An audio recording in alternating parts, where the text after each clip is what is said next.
Aliens Explored is a podcast exploring famous and obscure cases of UFO sightings, alien abductions and other strange events from both a believing and a sceptical perspective whilst keeping an open mind.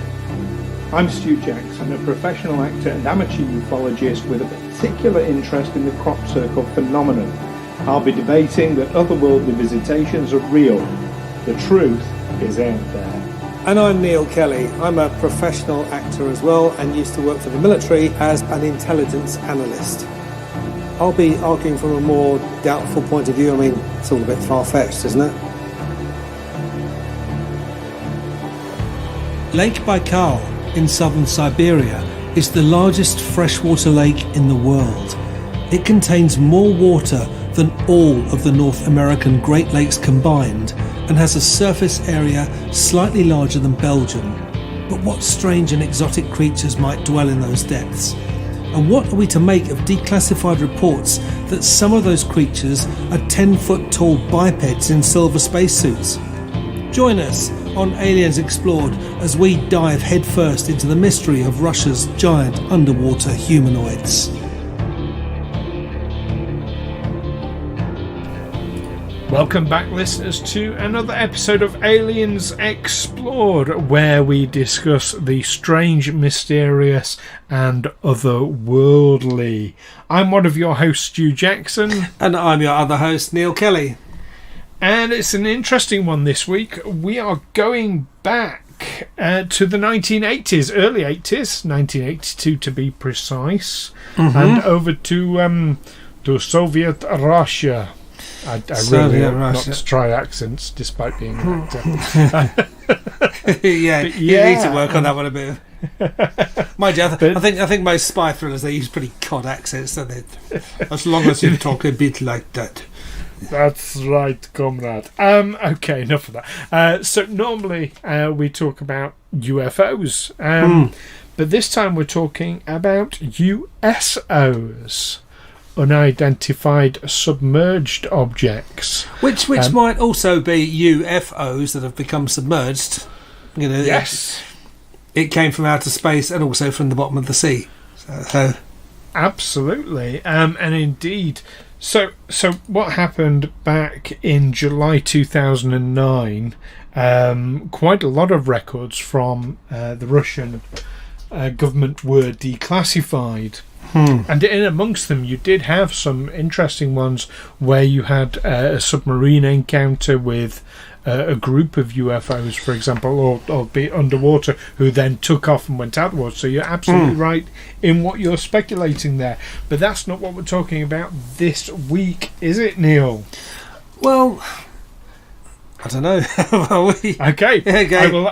I can tell you, we are looking at an event in Siberia, in Lake Baikal. Yeah. I think I'm pronouncing that correctly. Which I can tell you is the deepest freshwater lake in the world. It goes down to a depth of over 1,600 metres. So in this particular event, you've got 7 divers exploring it. So because of the cold temperatures, it's in Siberia after all, freezing temperatures, and because of the depth of this lake, it is mostly unexplored. So you've got these 7 divers going down doing general reconnaissance, I suppose, exploration activities. They're diving at a depth of 50 metres when suddenly they encounter a group of large humanoids, not humans, but humanoids, 9 foot tall, they reckon, wearing silvery suits, some form of helmet, but no tanks or breathing equipment that they could make out. This report goes, I mean, I've got to say at this point, it's a surprisingly candid report, this. You know, and you can almost imagine the horror that these divers would have experienced in that situation. But they attempted to do something I don't think I would do. Very, very brave or stupid or both. But they tried to capture one of these humanoids with a net. And that didn't go too well, did it? It didn't go down particularly well, as you would imagine. And some unknown force, they don't know what it was, but some unknown force propels them back up to the surface. Bear in mind, from a depth of 50 metres, so they're down a long way. This force suddenly propels them upwards very rapidly to the surface. For our American listeners, that's deeper than 150 feet, so you really do not want to be coming up from that depth at speed if you can avoid it. Well, no, indeed. And have you ever been diving, Neil? Yes, I have. And I've been down to 30 metres, which is about 100 That's feet. pretty deep. Yeah. You feel it at that. I was fortunate when I was 16 years old. I went diving at the Great Barrier Reef. I don't think I got anywhere near 30 metres. It's quite shallow there, isn't it, the Barrier Reef? Most places you can get to the bottom with a snorkel, you know. Yeah, I mean, this was proper with the tanks and everything, and we did sort of dive down, but but just something about the dimension of this Lake Baikal. That we mentioned how deep it is. Its surface area is bigger than Belgium, and it contains more waters than all the North American Great Lakes combined. So it is a vast expanse of water. It's 23% of all the fresh water in the world, all the surface fresh water. It's huge. Yeah, so absolutely this is a place. huge. I mean, we still wonder about Loch Ness, which is a relatively small. Relative to this particular lake we're talking about, but Loch Ness itself is absolutely huge. That's not a small thing. It's huge, and it's very, very deep. I mean, you can see these cliffs coming straight up out of it. They presumably they go down just as far, just as quickly. Indeed. But this is another degree altogether. So coming back to these divers suddenly coming up to the surface very rapidly, and the reason I asked if you'd ever been diving, so you would be familiar, Neil, as would presumably many of our listeners, be familiar with decompression. When you come from a deep dive up to the surface too quickly, you get something called the bends, and it's pretty serious stuff. It can cause lots of serious problems. And sadly, of these 7 divers, 3 of them died. As a result of being propelled to the surface? As a result of decompression. So it's quite a serious business that, they've been propelled like this. But what do we make of this report? I mean, let's look, first of all, at the fact that this report has come out. It's an official government report. Yeah, and it must have... I mean, there was a period, wasn't there, in Russia when the Soviet Union had fallen apart and Russia seemed to be, at one stage, eager to become a Western democracy. And all sorts of things were declassified, and I think a short time later, when they realised, actually, no, we're not. We're gonna go back to being pretty much what we were before. We're just not going to call ourselves communist anymore. And suddenly, a lot of stuff was classified. So around about 1990 would have been during that period when that period of glasnost of openness. Well, this doesn't come from then. This report was declassified in 2009. Okay, so quite a bit later. So well into the Putin era. Yeah. Which makes it even more curious. Yeah. And like I said, this report wasn't on its own when it was declassified. There were others as well. But I thought this story of the giant humanoids was a particular interest. We mentioned in a previous episode about how if you lived on another planet that had less gravity than Earth, you would become taller. If you lived somewhere like Mars, yes, you would be taller. Well, these creatures are 9 foot tall and humanoid, and obviously, apparently wearing some kind of suit, some kind of protective suit, like a Well, So that's what the divers described was some sort of silvery, tight-fitting suit. Now that to me sounds like a wetsuit, like the tight-fitting thing. But or a dry suit. You probably want, but something that completely keeps out the water, especially at those kinds of temperatures. But so I mean, being humanoid, that's not the best. That's not the best shape to be for living underwater. That's not a very efficient shape for swimming around. It's if a swimmer is told they can swim like a fish, that's regarded as a great compliment because we are not built to swim like fish. So these don't seem to be naturally aquatic creatures, and there are all sorts of strange creatures have been discovered in the depths of Lake Baikal, just as they have been in the Mariana Trench. These great depths that we know so little about. This one just happens to be an inland freshwater lake. Well, yes, but it's interesting. So when they talk about these humanoids wearing some form of helmet, that implies that these are not creatures that evolved underwater. No. But let's think for a moment. If there is an extraterrestrial species that wants to come and visit the planet, especially if they wanted to come and put bases on the planet to either observers or use this as a staging post, or maybe this is like, I don't know, your local Texaco where this is just a refilling station for UFOs. Who knows?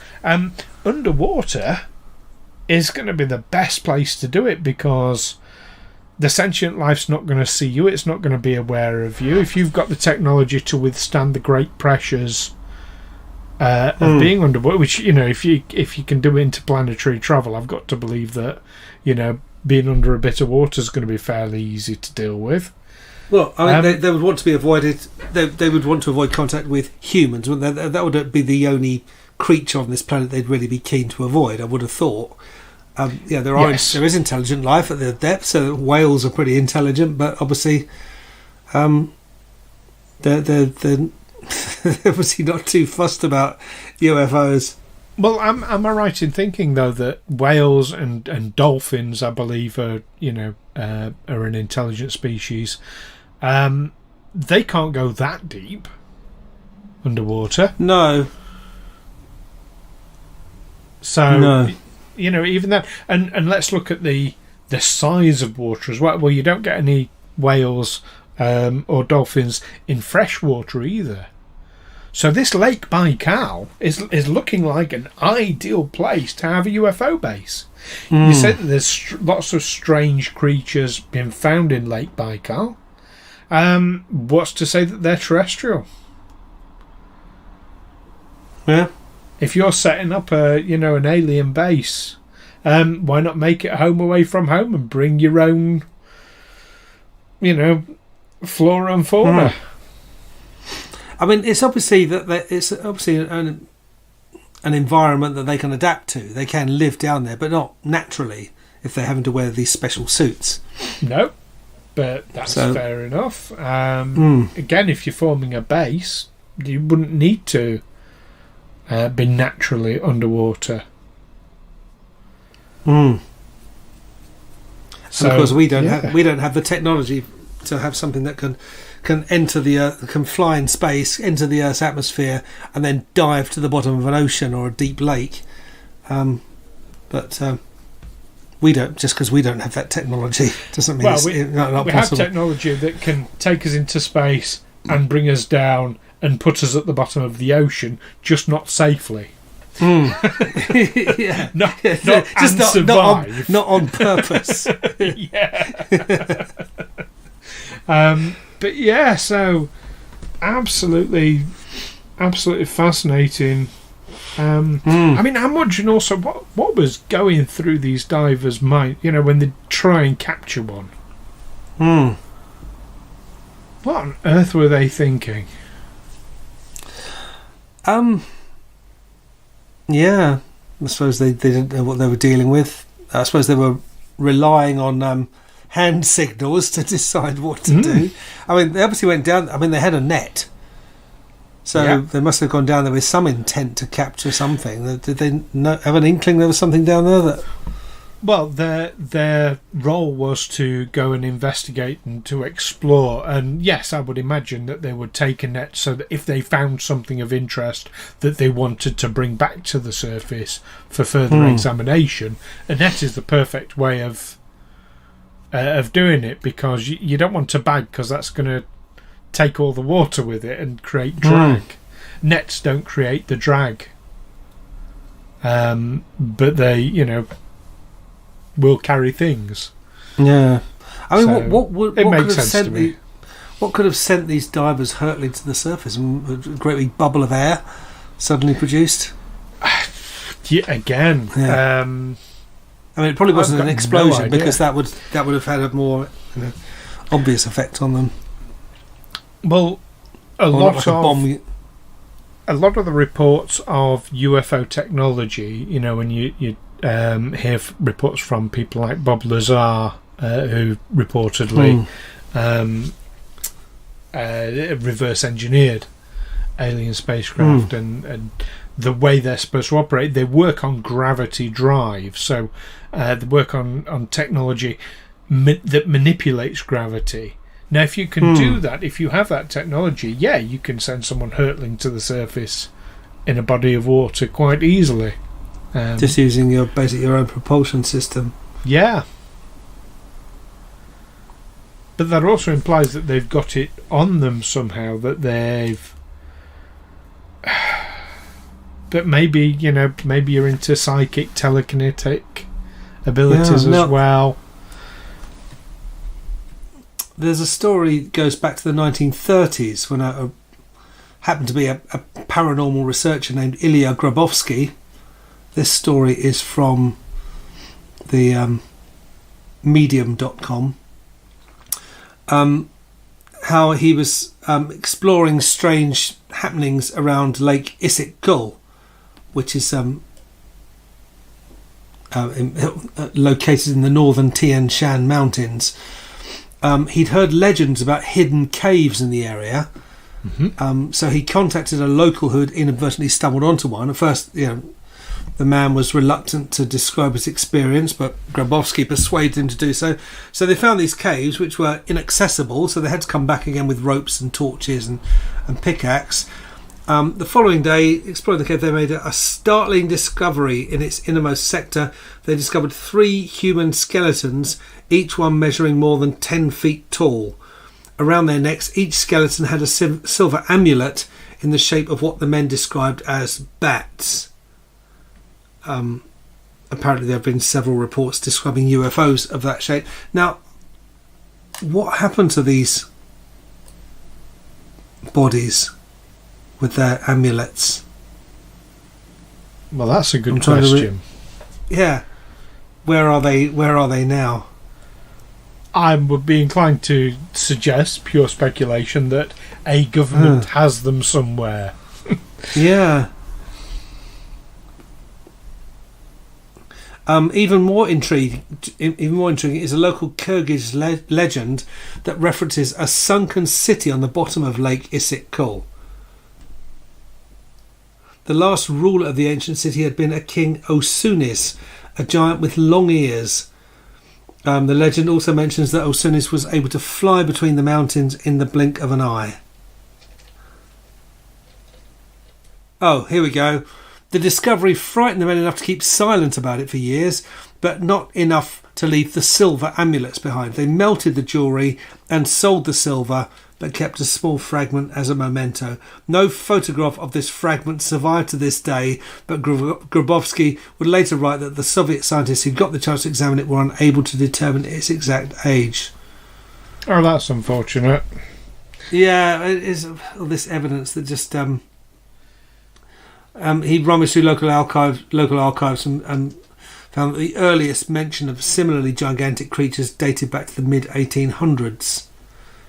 But you have some interesting parallels, and I'm glad you raised this story, because it's not an uncommon story. These giant people, 9 foot, 10 foot tall, coming up from deep lakes and deep bodies of water.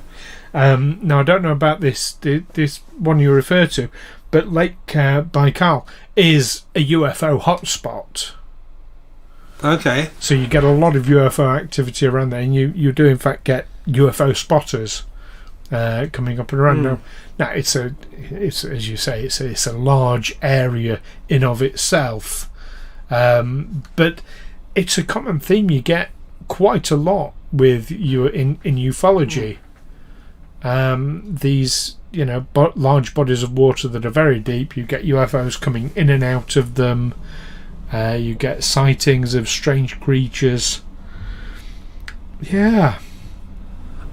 I can think of a much earlier sighting of giants in that region, and that's if you look at the Mappa Mundi, which I think is in Salisbury Cathedral. There are copies of it around. There's a copy in Dover Castle. They have a copy in the Tower of London. And it's a strange map. It's orientated with east at the top and west at the bottom. I guess that's what orientation means. Find your east. It's not a map that you would want to navigate by. It shows the known world at the time, which was Europe, Asia, and the north part of Africa. That was all that was known about. So it goes from the Garden of Eden at the top of the map in the east, all the way down to the Gates of Hercules, which are the Straits of Gibraltar, at the bottom of the known world. And there are all sorts of strange creatures. A rhinoceros is drawn to look like a unicorn. There are these men who apparently have no heads, but their faces are in their torsos. There's a creature called the honeycomb, which can shoot flaming turds out of its rear end, so you don't want to get behind that. But then, and the men with feet, they've got such big feet that when it's a hot day, they can just lie on their backs and lift their legs up and shelter in the shade of their own feet. But over in Asia, in this exact region, basically Siberia, giants. There are giants on the Mappa Mundi in Asia.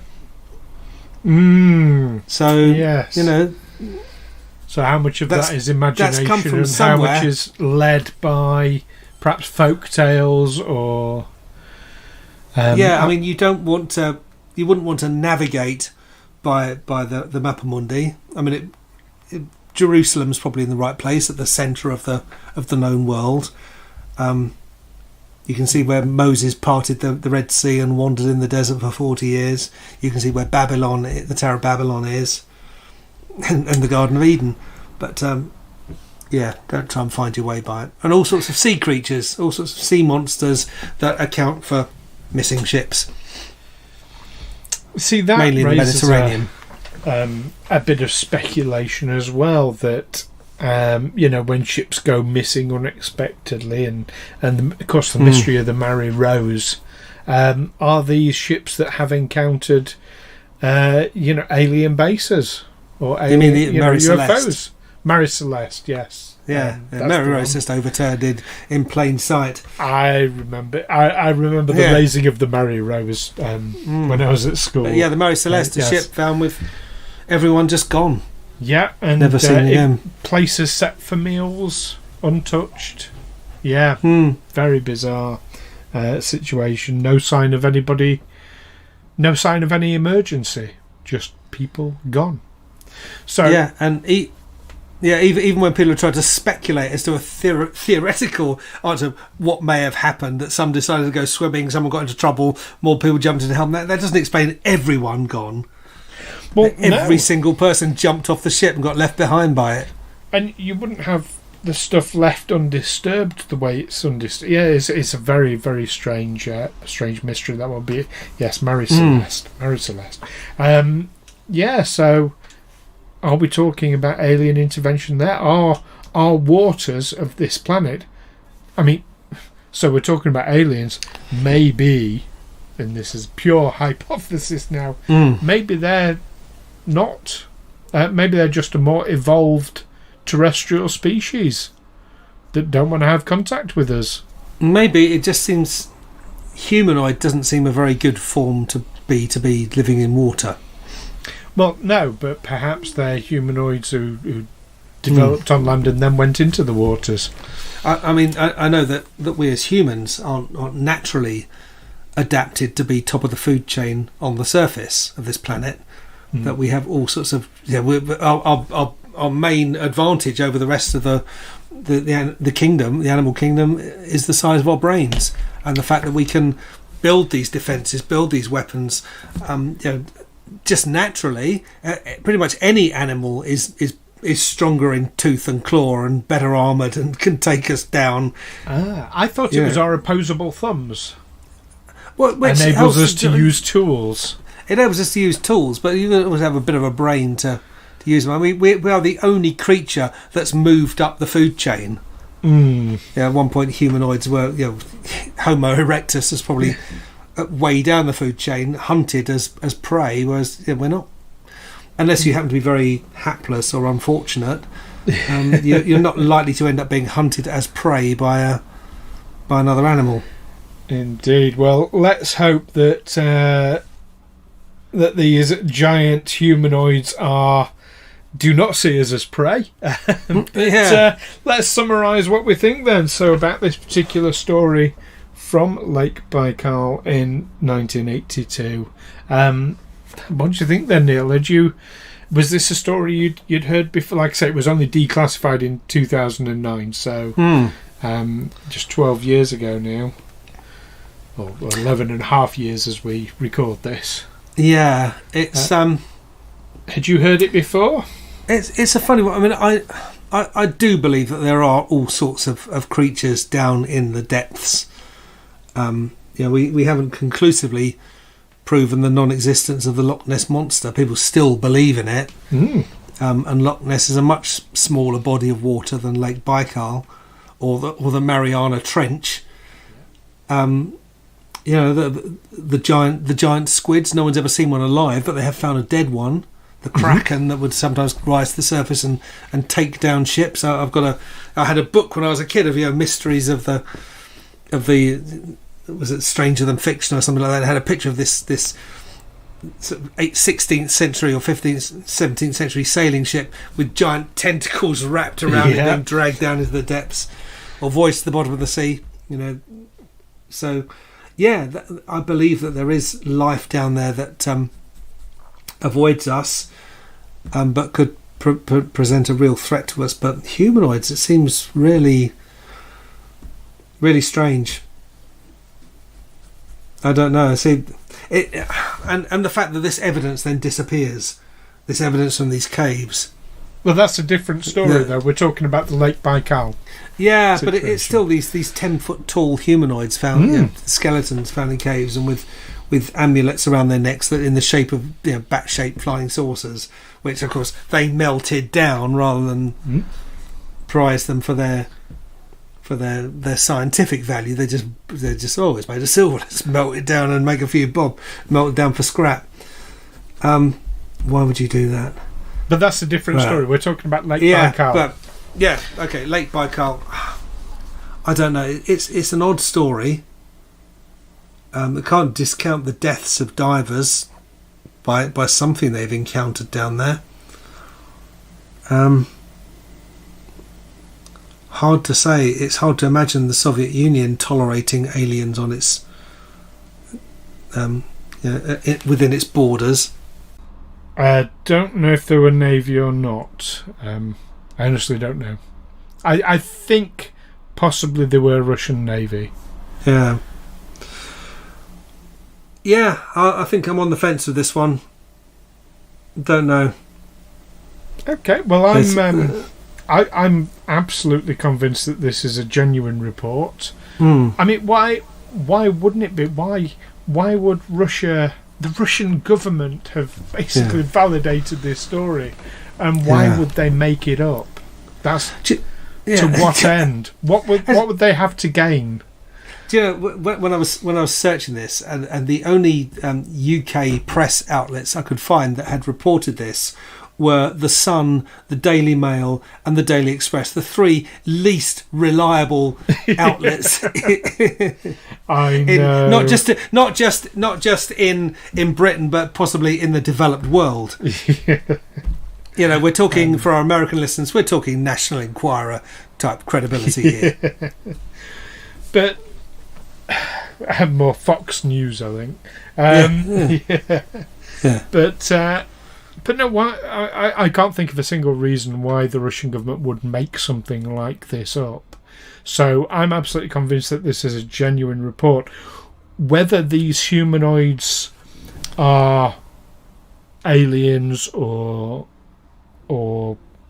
transdimensional beings or whatever, that I think is something that remains to be seen. But I'm absolutely convinced that they're real, and that's where they are, because that'd be a fantastic place for them to hide. The perfect place to hide, yeah. Yeah. But what do you think, listeners? Is it all a load of nonsense? Is it the deranged ramblings of someone who's hallucinated? Or is there perhaps even more to this story that we've missed? Do let us know by the usual channels of Twitter and Facebook by searching Aliens Explored, or by visiting aliensexplored.com. And if you've enjoyed this podcast, do please take the time to leave us a quick review on wherever it is you find your podcasts.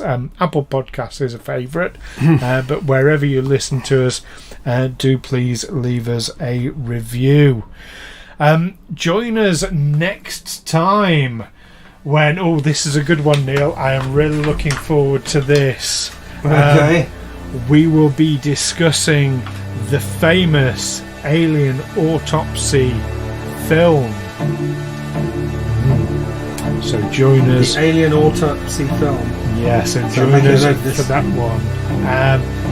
In the meantime, keep watching those large bodies of water and the skies. See you next time. Bye-bye.